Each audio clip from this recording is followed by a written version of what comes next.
Kanina lang pagkagising ni Mang Lucio sa kanyang lumang kama, ramdam na naman niya ang paminsang pananakit ng kanyang kaliwang tuhod. Habang papunta siya sa kusina para gumawa ng kape, parang may mabigat na nakadikit sa binti niya. Hindi na siya makalakad ng diretsyo gaya nung araw. Bakit parang araw-araw na lang may sumisikip sa binti ko? Tanong niya sa sarili habang unti-unting nauupo sa bangkong gawa pa niya mismo mahigit 3 dekada na ang nakalipas. Dating karpintero si Mang Lucio. Malakas. Wala siyang takot sa pagbubuhat, pag-akyat sa bubong at paggiling ng kahoy mula umaga hanggang gabi. Pero ngayong 72 na siya, parang iba na ang katawan niya. Madali siyang mapagod at higit sa lahat ang mga binti niyang dati parang poste ng bahay. Ngayon ay parang kawayan na nanginginig sa hangin. At hindi lang siya. Sa barangay nila, halos 3 sa 5 senior ay may iniindang pananakit ng binti, tuhod, pulso o kaso-kasuan. Yung iba, tahimik lang. Yung iba, sanay na. Pero ang hindi alam ng marami, hindi lang ito simpleng pagtanda. Sa totoo lang, ito'y senyales na unti-unting nauubos ang collagen sa ating katawan. Ang collagen ang siyang nagpapalakas at nagpapalambot sa ating mga kasukasuan, kalamnan, litid at nerves. Pero pagkatapos ng edad 60, tinatayang 30 hanggang 40% ng ating natural collagen ay nawawala. Kaya kung nararanasan mong manigas ang iyong tuhod tuwing umaga o parang laging pagod ang iyong binti kahit konting lakad lang, hindi ka nag-iisa. Kung nararanasan mo rin ang ganitong pakiramdam, isulat sa comments ang salitang, "Oo, ako yan." Gusto naming malaman kung ilan sa atin ang nakakaranas nito.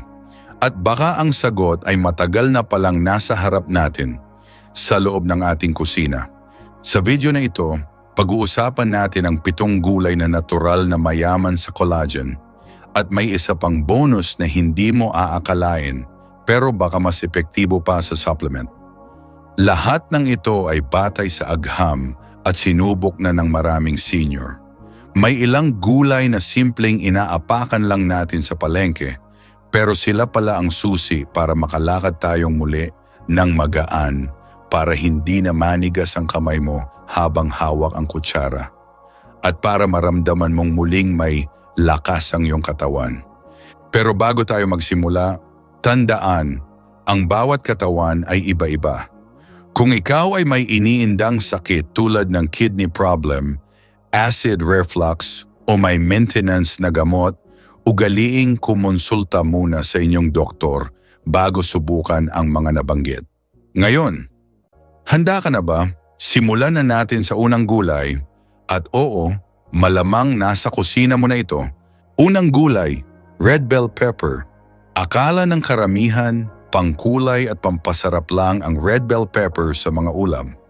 Pero sa totoo lang, isa ito sa mga pinakamatinding gulay pagdating sa pagpapalakas ng collagen sa katawan, lalo na para sa mga senior na nakararamdam ng paninigas sa tuhod, paminsang panghihina ng binti at pananakit ng kasukasuan tuwing umaga. Alam mo ba na kalahating tasa lang ng hilaw na red bell pepper ay may higit sa 150% ng iyong kailangan sa vitamin C sa loob ng isang araw? At kung may isang bitamina na direktang may kinalaman sa paggawa ng collagen, ito yon.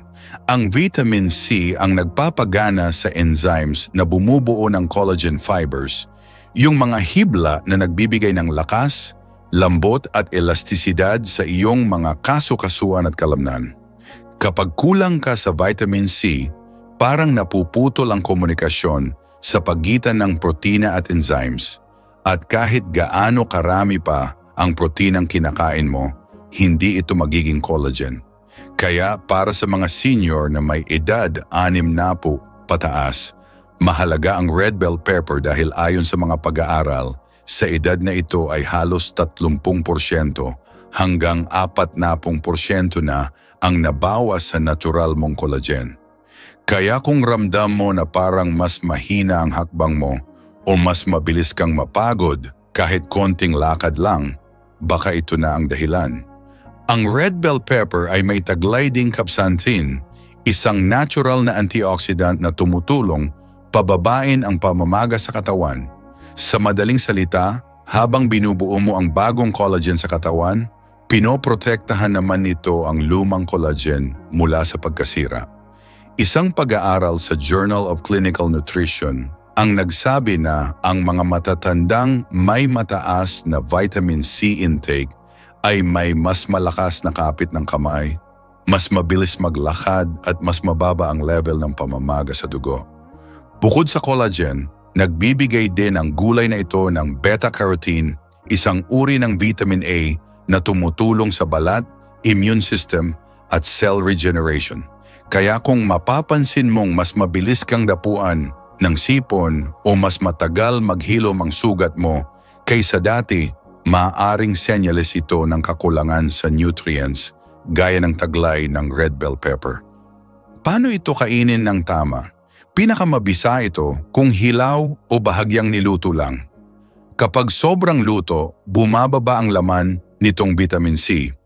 Pwede mo itong ihalo sa salad, ihalo sa huling bahagi ng ginisang gulay, o gawing panulam na hilaw sa tabi ng kanin. Kahit kalahating piraso lang bawat araw, sapat na para makatulong sa collagen production mo. Kung isa ka sa mga senior na araw-araw ay may nararamdamang paninigas ng tuhod, paminsang pamamanhid ng binti, o parang may sumisikip na bahagi sa kasukasuan, subukan mong idagdag ang red bell pepper sa pagkain mo. Hindi ito mahal, hindi rin mahirap hanapin. Pero ang epekto nito sa iyong katawan ay maaaring higit pa sa inaasahan mo. Minsan ang sagot sa ating problema sa katawan ay hindi palaging nasa loob ng bote ng supplement. Minsan nasa plato lang natin, at ang red bell pepper ay isa sa mga gulay na kayang ibalik ang lakas ng iyong mga binti mula sa loob palabas. Ikalawang gulay, okra. Hindi man ito paborito ng lahat, lalo na ng mga batang ayaw sa malagkit nitong texture. Ang okra ay isa sa mga pinakakakaibang gulay pagdating sa kalusugan ng mga kaso-kasuan. Marami ang hindi nakakaalam, pero ang madulas at parang gel sa loob ng okra na tinatawag na mucilage ay may kakayahang magsilbing parang natural cushion sa mga kasukasuan. Sa mga matatandang unti-unting nawawalan ng collagen, lumiliit at natutuyo ang espasyo sa pagitan ng mga buto. Kapag nangyari ito, nagkikiskisan ang mga bahagi ng kasukasuan at dito nagsisimula ang pananakit, paninigas at paminsang pamamanhid. Pero sa tulong ng okra, ang katawan ay muling nakakatanggap ng hydration at proteksyon sa mga sensitibong bahagi ng joints. Ayon sa isang pag-aaral na inilathala sa Pharmaceutical Biology, ang okra extract ay napatunayang nakapagpababa ng inflammation sa kasukasuan ng mga hayop, nakapagpataas ng collagen density at sa ilang kaso nakapagpanumbalik pa ng nasirang cartilage. Isipin mo, isang simpleng gulay lang pero kayang gumawa ng ganitong epekto sa loob mismo ng katawan. Ang okra ay mayaman din sa vitamin C, vitamin K at manganese, tatlong sangkap na mahalaga sa paggawa ng bagong collagen. Ang vitamin C ang nagpapabilis ng enzymatic conversion ng amino acids papunta sa collagen strands. Ang vitamin K naman ang tumutulong sa calcium na mapunta sa tamang lugar, sa buto at hindi sa kasukasuan. At ang manganese ay direktang sangkot sa paggawa ng proline, isa sa mga pinakaimportanteng amino acids para sa collagen synthesis. Napansin mo na ba, minsan parang may sumisikip na parte sa tuhod mo kahit hindi ka pa naman nalalakad ng matagal? Kapag ganyan ang pakiramdam mo, isa itong pahiwatig na may nangyayaring pagkasira sa mga tissue sa loob at maaring ang sagot ay hindi painkiller kundi pagkain ng tama. Bukod pa rito, ang okra ay may taglay na mga polyphenols, quercetin at flavonoids na natural na antioxidant. Ang mga ito ay tumutulong protektahan ang mga nerve endings sa paligid ng kasu-kasuan mula sa oxidative damage. Kaya kung ikaw ay nakakaranas ng paminsang pamamanhid, pangangalay, o parang tusok-tusok sa paa at kamay, maaring malaking tulong ang okra para mapabagal ang prosesong iyon. Ngunit paalala lang, kung ikaw ay may kidney stones o may problema sa uric acid, mainam na limitahan ang pagkain ng okra at kumonsulta muna sa inyong doktor. Dahil ang okra ay may taglay na oxalates na maaring makaapekto sa ilang pasyente. Paano ito lutuin? Pinakamainam ang steamed o pinakuluan sa maikling oras. Iwasan ang labis na mantika, lalo na kung may arthritis ka, at huwag itong ilubog sa maalat na sausawan. Ang simple pero regular na pagkain ng okra, kahit 3 o 4 na piraso sa isang linggo, ay sapat para magsimulang maramdaman ang kaibahan. Ang tunay na lakas ay hindi lang nanggagaling sa supplement. Minsan, nasa mga lumang putahe na nakagisnan natin. Isang nilagang may okra, isang ginisang gulay, o simpleng pinasingawang ulam sa tanghalian. Mula sa panlasa hanggang sa kasukasuan, ang okra ay hindi lang simpleng gulay. Isa itong natural na pananggalang sa unti-unting pagkalagas ng lakas sa ating katawan. Ikatlong gulay, spinach. Si Aling Nida, 68 anyos, ay isang masipag na nanay na araw-araw pa ring naglalaba. Hindi niya kinakaligtaan ang kanyang mga gawain kahit medyo mabigat na sa katawan. Pero nitong mga nakaraang buwan, napapansin niyang tuwing hawak niya ang palanggana ng labahan, parang may kung anong naninigas sa kanyang pulso. Minsan, hindi niya agad na ipipilipit ang basang damit. Kapag tinatanong siya ng kanyang mga apo kung okay lang siya, ang sagot niya ay paulit-ulit lang, pagod lang siguro. Pero alam ni Aling Nida sa loob-loob niya, hindi ito basta pagod. Hindi ito dati niyang nararamdaman. Sa tuwing umuupo siya pagkatapos ng gawaing bahay, parang humihigpit ang mga daliri niya at hirap siyang magbukas ng garapon o magsulat ng grocery list. Hindi niya alam pero isa pala ito sa mga senyales ng pagkasira ng collagen sa paligid ng mga kasukasuan at ugat. At ang isa sa mga simpleng gulay na makakatulong sa kanya ay ang spinach. Ang spinach ay isa sa mga tinatawag na hidden collagen powerhouse. Malambot man sa dahon pero matindi sa nutrients. May taglay itong vitamin A bilang beta-carotene na direktang tumutulong i-regulate ang mga genes na kasangkot sa collagen production. Kung kulang ka sa vitamin A, hindi gagana ng maayos ang iyong fibroblasts, yan ang mga cell na gumagawa ng collagen. Bukod pa rito, ang spinach ay may lutein at chlorophyll, dalawang sangkap na tumutulong linisin ang mga tissue sa loob ng katawan at babaan ang chronic inflammation. At alam naman natin, habang tumatanda, mas nagiging malala ang pamamaga sa loob ng kasukasuan. Kapag hindi napigilan, sinisira nito ang collagen-rich layers sa paligid ng mga ugat at joints, kaya parang naninigas ang kamay, nanginginig ang binti, o parang may tusok-tusok tuwing nagpapahinga. Alam mo ba na isa sa pinakamadalas makalimutang dahilan ng paninigas ng katawan ay ang kakulangan sa magnesyo? At oo, taglay din ito ng spinach. Ang magnesyo ay mahalaga sa pagpapahinga ng muscles, pagpapalakas ng nerve at aktibidad ng enzyme na collagen. Sa mga matatanda, mababa na talaga ang natural magnesium level. Kaya kahit simple lang ang galaw, parang hirap na hirap ang katawan. Kung gusto mong tuloy-tuloy na makakuha ng ganitong kaalaman at solusyon, mag-subscribe ka sa channel na ito. Hindi lang si Aling Nida ang makikinabang sa impormasyon, baka ikaw din. At baka ang susunod nating video ay ang sagot sa isa mo pang nararamdaman. Balik tayo sa spinach. Ang gulay na ito ay hindi lang para sa bata. Hindi lang ito panggulay sa sopas o panghalo sa itlog. Isa itong regenerative weapon para sa mga senior na gusto pang gumalaw, humawak, maglaba, magluto, at higit sa lahat, mabuhay ng may lakas. Sa isang pag-aaral mula sa Biological Trace Element Research, napagalamang ang mga matatandang may mataas na magnesium intake ay may mas mataas na resilience ng connective tissue at mas mababa ang tsansa sa mga nerve compression syndromes gaya ng carpal tunnel at sciatica. Tanong ko sa iyo, may mga pagkakataon ba na parang may humihila sa daliri mo kapag pinipisil mo ang basang bimpo? Baka hindi lang yon dahil sa edad. Baka kulang ka na sa nutrients na kailangan para mapanatiling malambot ang iyong mga litid at kasukasuan.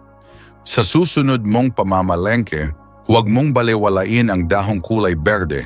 Ang spinach, kapag ginawa mong regular na bahagi ng iyong pagkain, ay maaring tulay sa mas magaan, mas malusog at mas aktibong pamumuhay. Ika-4 na gulay, broccoli. Ang broccoli ay matagal nang kilala bilang masustansyang gulay, pero kakaunti lang ang nakakaalam na ito rin ay isang natural na tagapagtanggol ng collagen, lalo na sa mga kasukasuan at binti ng mga senior.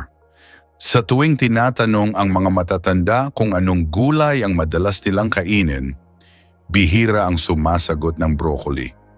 Marami kasi sa atin ang nasanay sa mga simpleng lutuin gaya ng ginisang repolyo o pinakbet. Pero ang broccoli, bagamat simple sa itsura, ay may dalang lakas na maaaring baguhin ang kalidad ng iyong paggalaw. Bakit? Dahil ang broccoli ay may taglay na sulforaphane, isang compound na matatagpuan sa mga cruciferous vegetables na may kakayahang i-activate ang detox at repair genes ng katawan. Ayon sa Journal of Cellular Physiology, ang sulforaphane ay tumutulong protektahan ang mga collagen-producing fibroblasts laban sa oxidative stress. Sa mas simpleng salita, pinapatatag nito ang paggawa ng collagen habang pinapabagal ang pagkasira ng cartilage. Bilang isang senior, ramdam mo na siguro ang kakaibang tunog ng tuhod mo habang umaakyat sa hagdan o yung parang may maliliit na butil na umiikot sa loob tuwing lumalakad. Napapansin mo ba minsan may mahinang ugong o tunog sa tuhod mo kapag gumagalaw ka? Hindi ka nag-iisa. Iyan ay madalas na senyales ng pagnipis ng collagen sa iyong kasukasuan. At isa sa mga gulay na makakatulong dito ay ang broccoli. Bukod sa sulforaphane, ang broccoli ay mayaman din sa vitamin C, K, calcium at glucosinolates. Ang kombinasyon ng mga nutrients na ito ay hindi lang nagpapabilis ng paggawa ng bagong collagen, kundi tumutulong din protektahan ang mga lumang fibers mula sa pinsala. Ito ay napakahalaga lalo na sa mga senior na may kasaysayan ng arthritis o joint stiffness. Isa pa sa dahilan kung bakit epektibo ang broccoli ay dahil sinusuportahan din nito ang nerve health. Ang antioxidants sa gulay na ito ay tumutulong bawasan ang oxidative damage sa paligid ng nerves, lalo na sa mga extremities gaya ng paa at kamay. Kaya kung minsan nararamdaman mong may bahagyang pamamanhid o pangangalay sa parte ng katawan mo, maaaring ito ay epekto ng humihinang connective tissue na kayang patatagin ng broccoli. May dagdag pa itong benepisyo, mataas ang fiber content nito na tumutulong i-regulate ang blood sugar. Importante ito dahil ang sobrang glucose sa dugo ay nagpapabilis ng collagen glycation, isang proseso kung saan ang collagen fibers ay tumitigas, lumulutong at madaling masira. Para sa mga senior na gustong bumalik ang lakas ng tuhod, ayaw makaranas ng paninigas ng bukong-bukong, o gustong makagalaw ng walang kaba, ang broccoli ay dapat maging bahagi ng regular na pagkain. Maaaring igisa ng bahagya, i-steam o ihalo sa sopas. Huwag masyadong lutuin dahil mawawala ang ilang nutrients tulad ng sulforaphane. Isang simpleng tasa ng broccoli sa loob ng 3 araw bawat linggo ay maaaring makatulong sa pagpapabuti ng collagen density, flexibility at mobility, na siya namang pangunahing susi sa mas aktibong pamumuhay kahit sa edad 60 taon pataas. Ika-5 gulay, seaweed. Si Lola Virgie, 74 na anyos, ay tahimik na naninirahan sa tabi ng simbahan sa kanilang barangay. Halos araw-araw ay nagluluto siya ng sopas o sinigang para sa kanyang mga apo.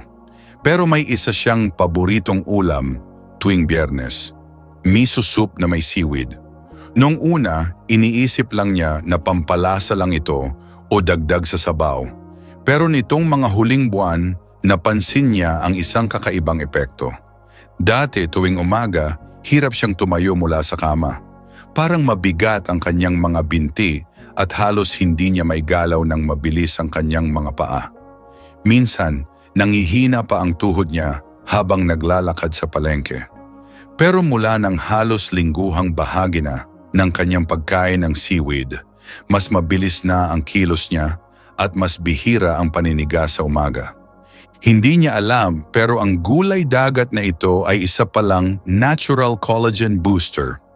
Ang seaweed, lalo na ang mga uri tulad ng nori, wakame at kombu, ay mayaman sa fucoidan, iodine, manganese at zinc.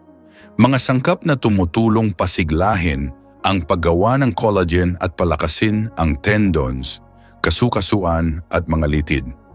Ayon sa mga pag-aaral sa Marine Drugs at International Journal of Biological Macromolecules, ang mga polysaccharides sa seaweed ay nagpapataas ng fibroblast activity at nagpapababa ng pamamaga sa loob ng kasukasuan. Naranasan mo na ba yung parang may hilang-hila sa likod ng tuhod mo tuwing tatayo ka mula sa pagkakaupo? Ang ganitong pakiramdam ay senyales na posibleng humihina ang collagen structure sa likod ng binti at maaring makatulong ang gulay dagat na ito. Bukod sa collagen support, tumutulong din ang seaweed sa metabolismo ng katawan sa pamamagitan ng natural iodine. Para sa mga senior na mabagal ang galaw, mabilis mapagod o may malamig na kamay at paa, maaaring senyales ito ng mahinang thyroid function. At dahil ang thyroid ay direktang may kinalaman sa tissue regeneration, ang mga kumakain ng seaweed ay mas may kakayahang ayusin ang nasirang collagen structure sa kanilang katawan. May taglay din itong omega-3 fatty acids at mga antioxidant na pumoprotekta sa mga nerve endings. Kaya para sa mga matatandang nakakaranas ng paminsang pamamanhid sa talampakan o pangangalay sa bukong-bukong, malaking tulong ang seaweed. Paalala lamang, para sa mga senior na may thyroid disorder o kasaysayan ng iodine sensitivity, iwasan ang labis na pagkain ng seaweed. Makatutulong ang konsultasyon sa inyong doktor bago ito gawing regular na bahagi ng pagkain. Paano ito isama sa pagkain? Maaari itong idagdag sa sopas, durugin sa ibabaw ng kanin o ihalo sa itlog. Pumili ng low-sodium dried seaweed sheets na walang mantika o asukal. Kahit 2 beses sa isang linggo lang, sapat na para makita ang unti-unting pagbabago. Hindi ito karaniwang bahagi ng lutong bahay, pero gaya ni Lola Virgie, maaari mo rin itong gawing lihim na sandata sa pagpapalakas ng iyong mga binti at kasukasuan mula sa ilalim ng dagat papunta sa lakas ng iyong katawan. Ika-6 na gulay, malunggay. Kung may isang gulay na halos lahat ng Pilipino ay may tanim sa bakuran, malamang ito'y malunggay. Madalas na iniisip ng karamihan na ito'y pangkaraniwang sangkap lang sa tinola o ginisang monggo, pero hindi alam ng karamihan na ang malunggay ay isa sa pinakamayamang gulay sa collagen-building nutrients. Ayon sa pag-aaral ng Asian Pacific Journal of Tropical Medicine, ang dahon ng malunggay ay may mataas na vitamin C, A at E na mahalaga sa pagprotekta at pagpapanatili ng collagen sa katawan. Ang vitamin C, halimbawa, ay tumutulong sa paggawa ng collagen sa balat, litid at kasukasuan. Sa mga senior na dumaras ng pananakit sa tuhod o mabagal gumaling ang pasa, posibleng kulang sa ganitong uri ng suporta. Hindi lang yon. May taglay din itong anti-inflammatory compounds tulad ng quercetin at chlorogenic acid na nakatutulong sa pagbabawas ng pamamaga sa kasukasuan at binti. Kaya kung pakiramdam mo ay palaging may kirot ang iyong balakang o nahihirapan ka sa pag-akyat ng hagdan, ang malunggay ay maaaring natural na lunas sa iyong hapagkainan. Tip: para sa mas madaling pagsama ng malunggay sa pagkain, subukang ihalo ito sa scrambled eggs, sabaw ng gulay o kahit i-blend sa mainit na sabaw tuwing merienda. Kahit isang dakot lang kada araw ay sapat na para maramdaman ang unti-unting lakas sa katawan. Paalala, para sa mga may gout o kidney stone history, kailangang bantayan ang dami ng malunggay na kinakain dahil may taglay din itong mataas na calcium oxalates.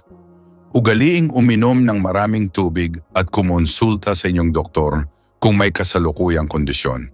Ikapitong gulay, beetroot, remolacha. Narinig mo na ba ang tungkol sa remolacha o beetroot? Maaaring bihira itong ihain sa karaniwang hapag ng mga senior sa Pilipinas, pero sa ibang bansa ito'y itinuturing na collagen-supporting superfood, lalo na para sa mga may edad na hirap sa paglakad, may paninigas ng kasukasuan o madalas mangalay ang binti. Ang beetroot ay mayaman sa nitrate, isang natural na compound na kapag na-convert ng katawan ay nagiging nitric oxide. Ano ang epekto nito? Pinapaluwag nito ang mga ugat, pinapabuti ang daloy ng dugo sa buong katawan, lalo na sa mas malalayong bahagi gaya ng binte. Ibig sabihin, mas maraming oxygen at sustansya ang nakakarating sa kasukasuan at kalamnan, kaya mas mabilis ang pag-repair ng tissue at collagen regeneration. Bukod pa roon, ang beetroot ay may betaine, isang compound na may anti-inflammatory effect. Para sa mga nakatatanda na madaling kapitan ng osteoarthritis o joint stiffness, malaking tulong ito para mapanatiling malambot ang paggalaw. Tanong namin sa'yo, nakakakain ka na ba ng beetroot sa buong buhay mo? Kung oo, paano mo ito niluluto? Kung hindi pa, anong nagiging dahilan? Maaari mong ikwento sa comment section, baka may matutunan pa ang iba mula sa iyo. Gamitin ito sa simpleng paraan. Pwede mong i-steam ang hiwang beetroot at ihalo sa salad o gawing sabaw na may konting luya. Pwede ring gawing natural juice kasama ng carrots at mansanas. Pabala, sa ilang kaso, ang sobrang beetroot ay maaaring magdulot ng bituria o pink na ihi. Normal lang ito pero kung may kasamang pananakit o discomfort, kumonsulta sa doktor. Bonus chicken skin. Kwento ni Mang Rodelino, 72 anyos, dating karpintero. Ang paborito ko talaga sa pritong manok, balat.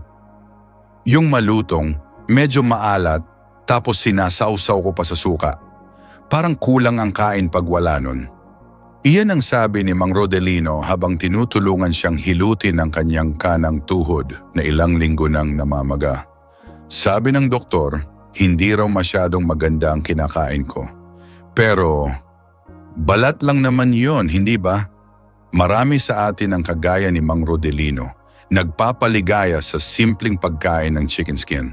Pero alam mo ba na ang balat ng manok ay hindi lang basta taba? Ito'y may taglay na collagen? Oo, pero ang problema, napakataas din ng saturated fat at pro-inflammatory compounds na maaaring magpabigat sa kasukasuan at magpataas ng blood pressure kung sobra-sobra ang kain. Ang chicken skin ay may tinatawag na type 1 at 3 collagen na mahalaga para sa balat at kasukasuan. Ngunit ang benepisyo ay nawawala kapag ito'y piniprito, lalo na sa paulit-ulit na mantika. Sa halip na makatulong, maaari pang magdulot ng pamamaga sa tuhod, sakong at kamay. Pang-reality check. Kumakain ka pa ba ng balat ng manok? Ilang beses sa isang linggo? Kung totoo man, i-comment mo lang ng prangka. Hindi ka nag-iisa. Rekomendasyon, kung hindi mo kayang iwasan, ihurno o i-air fry na lang ito. Mas mainam din kung paminsan-minsan lang at isabay sa mga gulay na mayaman sa fiber, gaya ng talbos ng kamote o malunggay, para mabalanse ang epekto. Huling paalala para sa lahat ng senior, hindi natin kailangang gumastos ng malaki para alagaan ang ating katawan. Sa pamamagitan ng mga simpleng gulay at pagkaing abot kaya, pwede nating palakasin ang ating binti, kasukasuan at collagen sa natural na paraan. Pero tandaan, ang bawat katawan ay magkakaiba. Kung ikaw ay may gout, high blood pressure, diabetes, kidney problems o arthritis, mahalagang kumonsulta muna sa iyong doktor bago idagdag ang alinman sa mga nabanggit na pagkain sa iyong araw-araw na dieta. Ngayon, nais ka naming tanungin, alin sa mga gulay o pagkain sa video na ito ang madalas mong kainin? May epekto ba sa iyo? Ikwento mo sa comment section. Mula sa karanasan mo, may matututo ang iba. At kung sa tingin mo ay may matutulungan ang video na ito, pakishare na rin. At huwag kalimutang mag-subscribe para sa mas maraming karunungan para sa kalusugan. Maraming salamat po sa tiwala.